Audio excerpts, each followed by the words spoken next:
आदरणीय भाई साहब श्री जगराम जी की प्रेरणा से आदरणीय विभिन्न विषयों सामाजिक, ऐतिहासिक, धार्मिक तथा राष्ट्रीय बिंदुओं पर शनिवार शनिधाम परिवार द्वारा व्याख्यान माला 12वें व्याख्यान में शनिधाम परिवार द्वारा मुझे आमंत्रित करने के लिए सर्वप्रथम मैं शनिधाम परिवार को बहुत बहुत धन्यवाद देता हूं तथा आभार व्यक्त करता हूं तथा आप सभी बंधुओं तथा माताओं व बहनों को अपनी बात शुरू करने से पहले कवित्री सुभद्र कर रहा हूं। सिंहासन हिल उठा, सिंहासन हिल उठे, राजवंशों ने भ्रुकुटी तानी थी, बूढ़े भारत में फिर से नई जवानी थी, गुमी हुई आज़ादी की कीमत सबने पहचानी थी, दूर फिरंगी को करने की सबने मन में ठानी थी, चमक उठी सन 57 में वह तलवार पुरानी थी, बुंदेले हर बोलो के मुंह हमने सुनी कहानी थी, खूब लड़ी मर्दानी वो तो झांसी वाली रानी थी। 1857 का महासमर एक योजनाबद्ध क्रांति थी। सबसे पहले हम 1857 की क्रांति के कारणों के बारे में विचार करते हैं तो देखते हैं कि क्या क्या कारण रहे। सबसे पहले ईस्ट इंडिया कंपनी के द्वारा जो प्रशासन था उसके द्वारा भारतीयों के ऊपर हो रहे अत्याचार एक बहुत बड़े कारण रहा। उसके बाद दूसरा सबसे बड़ा कारण रहा लॉर्ड डलहौजी के द्वारा राज्य हड़पने की नीति, जिसके अंतर्गत उसने बहुत सारे देसी रियासतों और देसी राज्यों को राजाओं के लॉर्ड डलहौजी की राज्य हड़प करने की नीति के कारण बहुत सारे राजा और रियासत के मालिक उनसे जो है उनके मन में भय व्याप्त हो गया था, जो कि एक बहुत बड़ा कारण रहा। कंपनी की विस्तारवादी और साम्राज्यवादी नीतियां अवध और झांसी और अन्य कई राज्यों को रियासतों को ब्रिटिश राज्य में विलय करना, इसके अलावा भू राजस्व व्यवस्था के प्रति बहुत असंतोष था। किसानों की खराब दशा होने पर भी उनसे ज़बरदस्ती जमींदारों द्वारा लगान वसूला जाता था। ना वसूलने पर उनको कोड़ों से मारा जाता था, जिसके कारण भारत के किसान भूखमरी के कगार पर पहुंच गए थे। इसके अलावा मिशनरियों के द्वारा ईसाई धर्म का प्रचार प्रसार बड़े पैमाने पर चल रहा था। किस प्रकार से कि हम देखते हैं कि झूठे प्रोपेगेंडे के करके मिशनरियों के प्रचारक उनको ईसाई बनाते थे, भोली भाली जनता को ईसाई बना रहे थे। जबरदस्त कुछ और ऐसे ही उस समय एक अन्य कानून था, जिसके कारण दूसरा धर्म अपनाने पर भी जो धर्मांतरण किया व्यक्ति उसको पैतृक संपत्ति में अधिकार मिलता था, और सैनिकों को 7 समुंदर पार जाने की, दूसरे देशों में जाने की अनिवार्यता की गई थी। और सबसे बड़ा कारण उस समय जो नई इनफील्ड राइफल आई थी उसमें जो कारतूस प्रयोग होता था, जिसके अंदर सुअर तथा गाय के मांस की चर्बी का प्रयोग किया जाता था, वो सबसे बड़ा कारण रहा। 1857 की क्रांति की योजना नाना साहब तथा तात्या टोपे आदि ने मिलकर बनाई थी, जिसके लिए रोटी और कमल का प्रयोग किया गया था। यह क्रांति 31 मई को शुरू होनी थी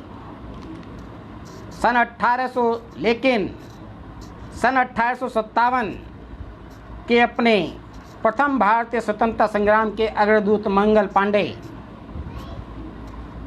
के द्वारा उसको पहले ही कर दिया गया। अब हम सबसे पहले इस क्रांति के सूत्रधार मंगल पांडे का जन्म के बारे में देखते हैं। मंगल पांडे का जन्म उत्तर प्रदेश के बलिया जिले के नगवा गांव में हुआ था। उनके पिता का नाम श्री दिवाकर पांडे तथा माता का नाम श्रीमती अभय रानी था। सामान्य ब्राह्मण परिवार में जन्म लेने के कारण युवावस्था में 22 साल की उम्र में उन्होंने ईस्ट इंडिया कंपनी की सेना में 34वीं बंगाल नेटिव इन्फेंट्री में बैरकपुर के अंदर सन 1849 के अंदर पैदल सेना में सिपाही के रूप में भर्ती हुए और ईस्ट इंडिया कंपनी के द्वारा जो उस समय बड़े पैमाने पर रियासत और राज्य हड़प करने की नीति चल रही थी, ईसाई मिशनरियों का धर्मांतरण चल रहा था, उसके कारण भारत के लोगों के मन में तथा सैनिकों के मन में भी अंग्रेजी हुकूमत के प्रति पहले से ही नफ़रत पैदा कर दी थी।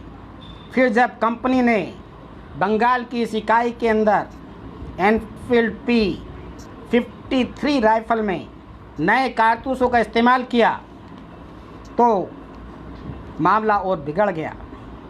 इन कारतूसों को बंदूक में डालने से पहले मुंह से खोलना पड़ता था, जिसके अंदर गाय तथा सुअर का मांस है।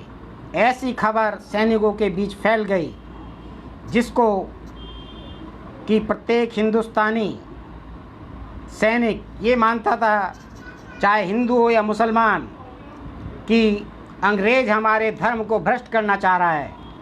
इस प्रकार से दोनों ही लोगों के लिए वो कारतूस नापाक था।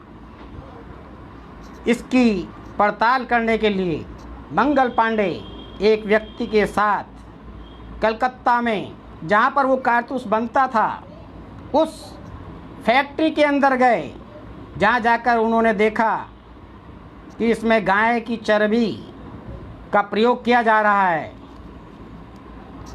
जिससे मंगल पांडे का गुस्सा 7वें आसमान पर पहुंच गया कि जिस गाय की हम पूजा करते हैं उस गाय का काटा जाना मंगल पांडे के लिए असहनीय था।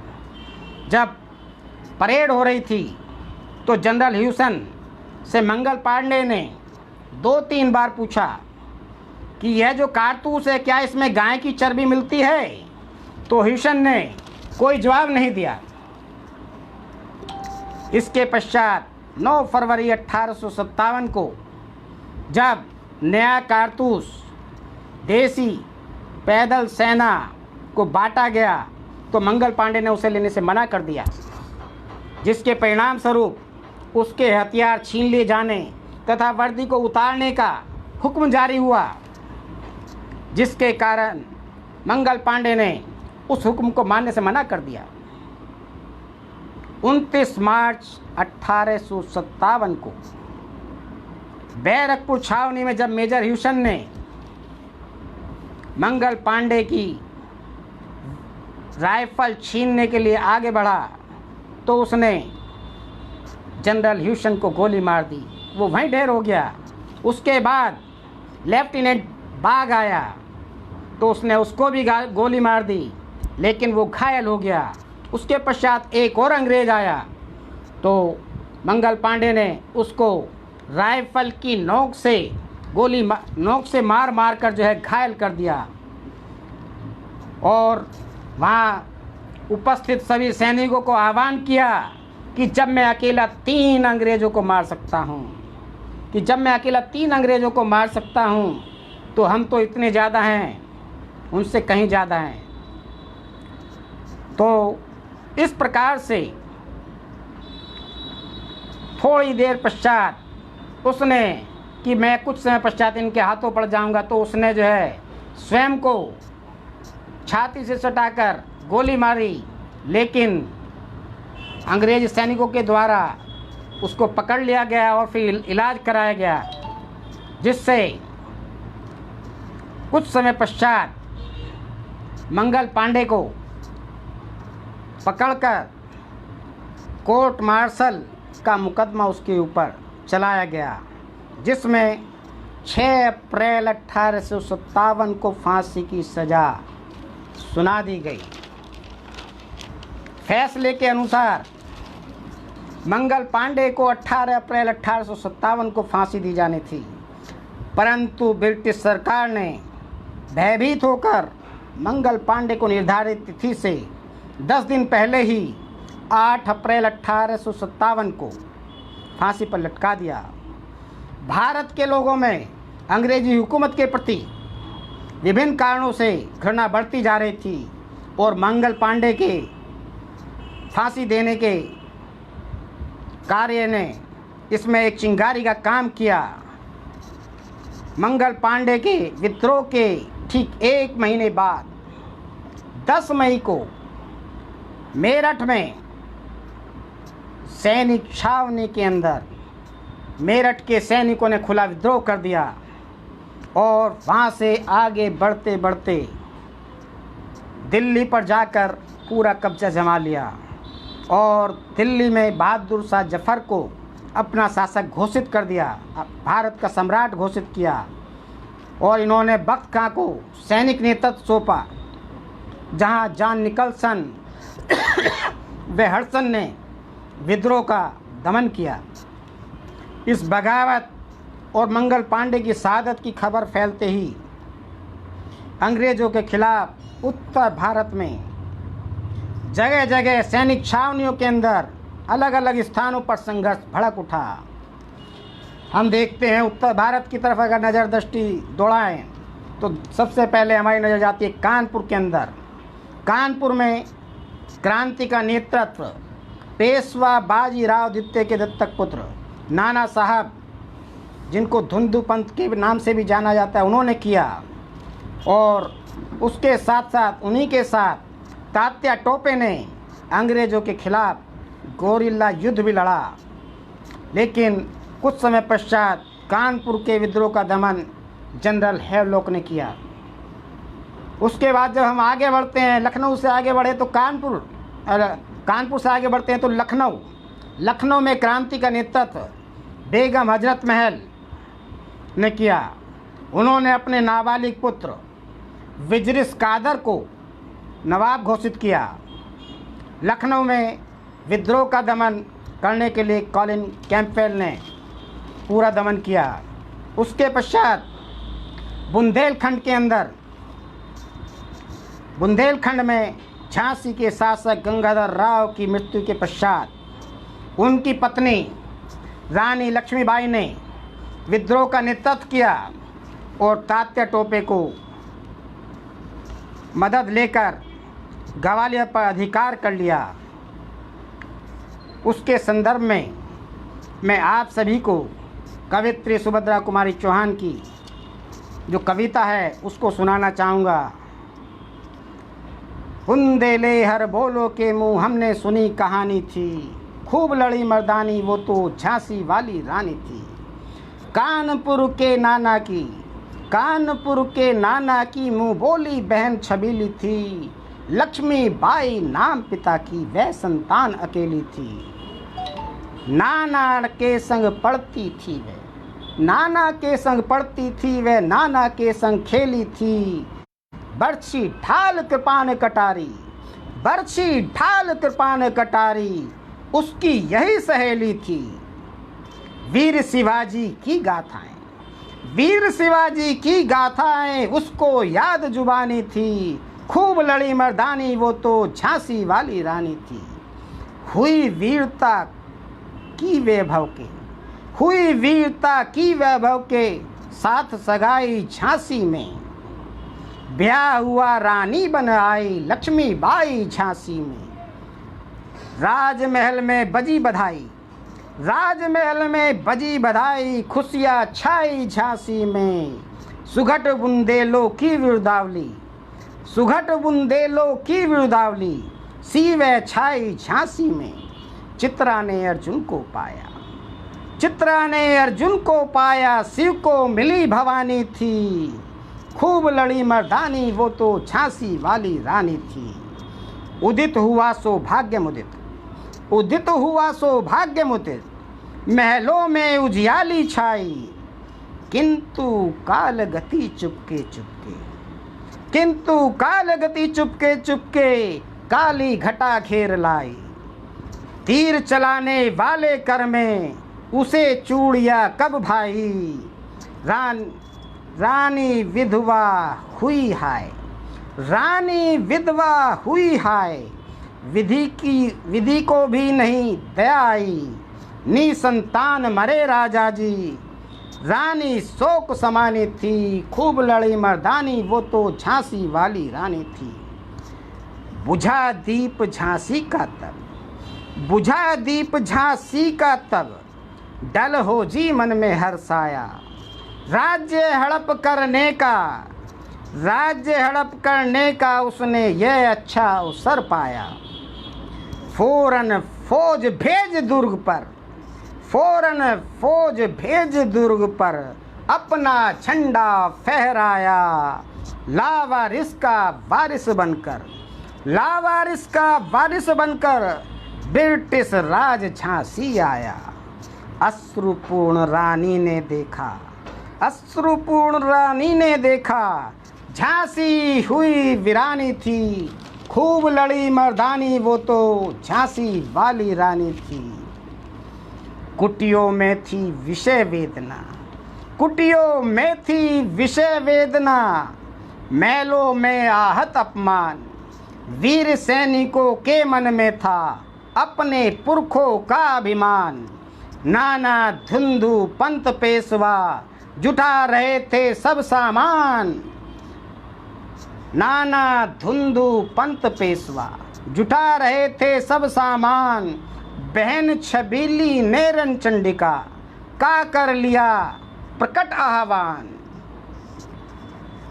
हुआ यज्ञ प्रारंभ उन्हें तो सोई ज्योति जगानी थी। महलों ने दी आग, महलों ने दी आग, झोपड़ों ने ज्वाला सुलगाई थी। खूब लड़ी मर्दानी वो तो झांसी वाली रानी थी। यह स्वतंत्रता की चिंगारी, यह स्वतंत्रता की चिंगारी अंतरतम से आई थी। झांसी चेती, झांसी चेती, दिल्ली चेती, लखनऊ लपटे छाई थी। झांसी चेती, दिल्ली चेती, लखनऊ लपटे छाई थी। मेरठ कानपुर पटना ने, मेरठ कानपुर पटना ने भारी धूम मचाई थी। जबलपुर कोल्हापुर में भी कुछ हलचल उकसाई थी। खूब लड़ी मर्दानी वो तो झांसी वाली रानी थी। इनकी गाथा छोड़ चले हम झांसी के मैदानों में, जहाँ खड़ी है लक्ष्मीबाई मर्द बनी मर्दानों में। लेफ्टिनेंट वाकर आ पहुँचा, लेफ्टिनेंट वाकर आ पहुँचा, आगे बढ़ा जवानों में। रानी ने तलवार खींच ली, रानी ने तलवार खींच ली। हुआ द्वंद्व आसमानों में, जख्मी होकर वाकर भागा, जख्मी होकर वाकर भागा। उसे अजब हैरानी थी। खूब लड़ी मर्दानी वो तो झांसी वाली रानी थी। रानी बढ़ी कालपी आई, रानी बढ़ी कालपी आई, कर 100 मील निरंतर पार। घोड़ा थक कर गिरा भूमि पर, गया स्वर्ग तत्काल सिधार। यमुना तट पर अंग्रेजों ने फिर खाई जा रानी से हार। विजयी रानी आगे चल दी, किया ग्वालियर पर अधिकार। अंग्रेजों के मित्र सिंधिया, अंग्रेजों के मित्र सिंधिया ने छोड़ी राजधानी थी। खूब लड़ी मर्दानी वो तो झांसी वाली रानी थी।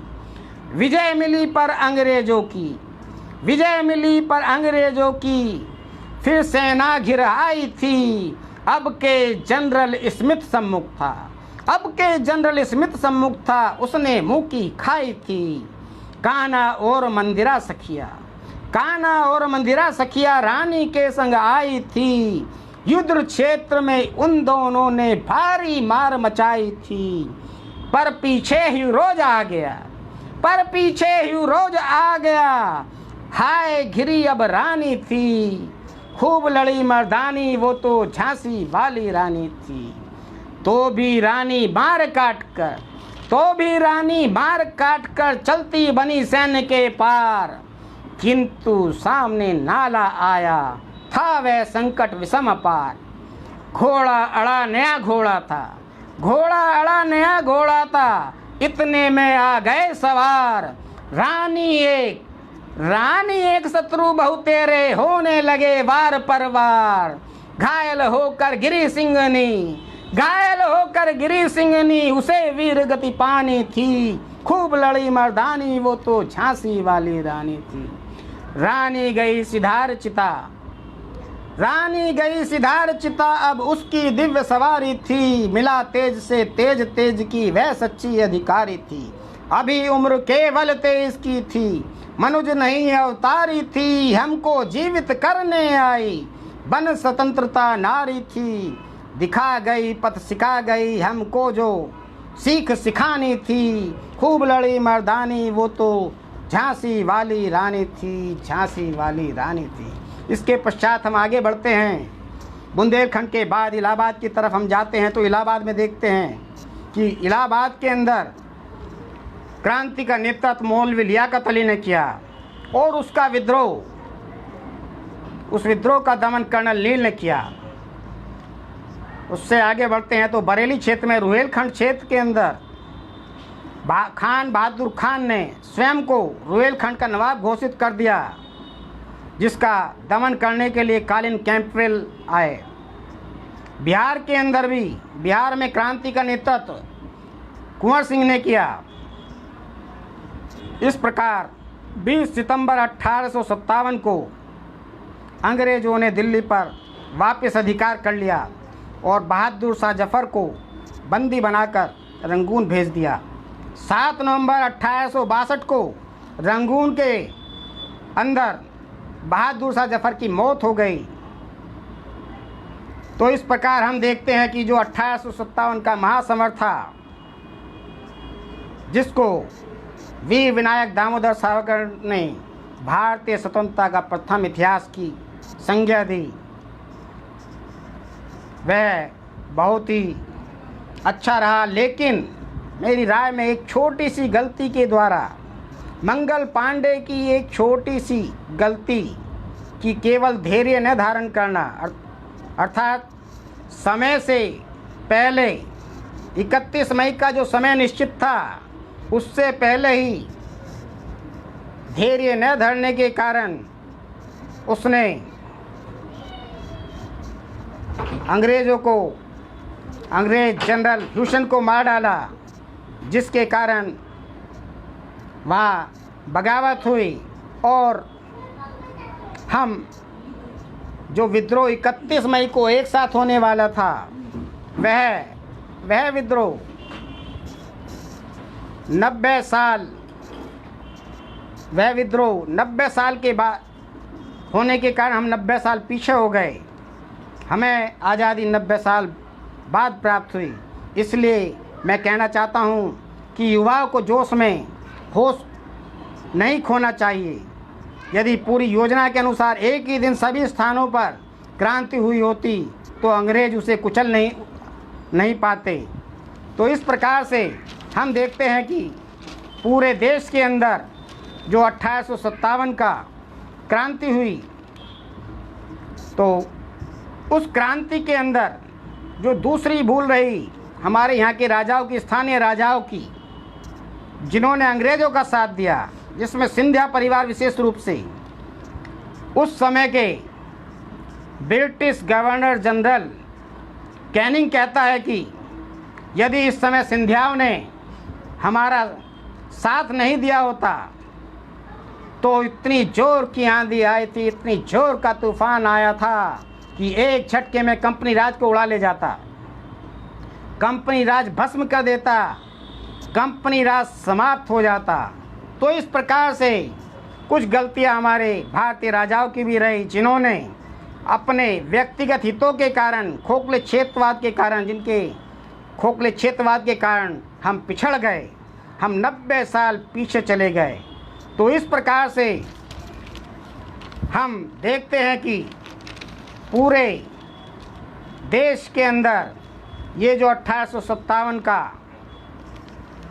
क्रांति रही, उसके सूत्रधार मंगल पांडे ने अपनी जान देकर, अपना बलिदान देकर हमें इस देश को आज़ाद कराने में पहल की और उसके अग्रदूत बने। आज हम वर्तमान समय के अंदर देखते हैं कि आज के युवा को भी एक क्रांति करने की आवश्यकता है। किस प्रकार की क्रांति? स्वदेशी क्रांति। आज हम देख रहे हैं कि भारत के अंदर चाइनीज़ माल आता है बड़े पैमाने पर।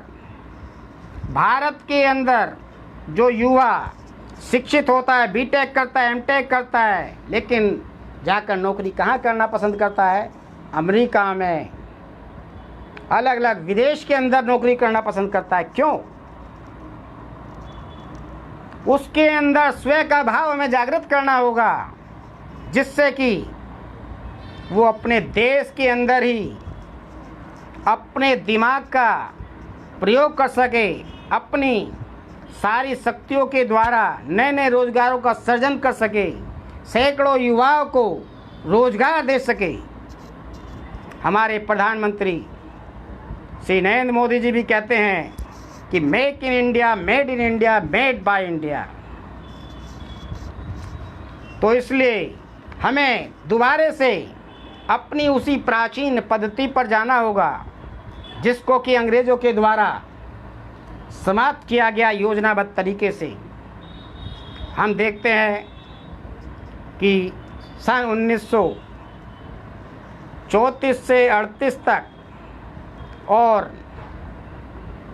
भारत के अंदर लॉर्ड मैकाले आया था, एक प्रसिद्ध शिक्षा शास्त्री अंग्रेज़ों का।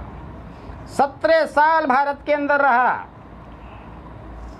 पूरे भारत के अंदर उसने घूमकर जब वापस में ब्रिटेन गया तो वहाँ जाकर उसने जो अपनी रिपोर्ट प्रस्तुत की ब्रिटेन की संसद के सम्मुख, तो उसने कहा कि यदि भारत में अंग्रेजी राज्य की जड़ें गहरी करना चाहते हो तो वहाँ पर हमें जो भारत की शिक्षा नीति है, जो भारत की गुरुकुल पद्धति है, उसको नष्ट करना पड़ेगा, नेस्तनाबूद करना पड़ेगा। और उसी के कहने पर ईस्ट इंडिया कंपनी ने भारत से योजनाबद्ध तरीके से ज़बरदस्ती गुरुकुलों को समाप्त किया और उसके स्थान पर कॉन्वेंट स्कूल खोले गए। अंग्रेजी को सरकारी भाषा के रूप में मान्यता प्रदान की गई। उसने कहा कि ये जो कॉन्वेंट स्कूल खुल रहे हैं, भारत से हमारे जाने के बाद भी भारत के अंदर अंग्रेज़ नहीं होंगे, लेकिन जो इन स्कूलों से बच्चे निकलेंगे वो काले अंग्रेज के रूप में जाने जाएंगे, वो बाबू बनेंगे, सब कुछ करेंगे। तो इसलिए मैं आप सभी से कहना चाहता हूँ कि जिस प्रकार से अपनी 1857 की क्रांति के सूत्रधार वीर मंगल पांडे ने क्रांति की ज्योति जगाई थी, तो उसी प्रकार से आज के युवा को भी अपनी शिक्षा के माध्यम से केवल नौकरी करना ही शिक्षा का उद्देश्य नहीं है, क्योंकि जो शिक्षा पद्धति सिखाई गई वो एक सोच पर हमें ले जाके खड़ा कर देती है कि नौकरी किस लिए करना, कि शिक्षा पढ़ाई किस लिए करना, कि मुझे नौकरी पानी है। वो शिक्षा ये नहीं सिखाती कि आपको मालिक बनना है। तो इसलिए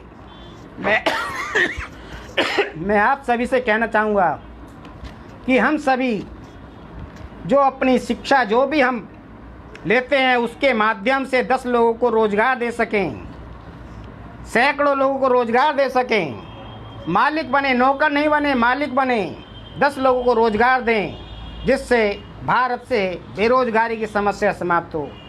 क्योंकि कोई सरकार चाहे सभी युवाओं को रोजगार नहीं दे सकती।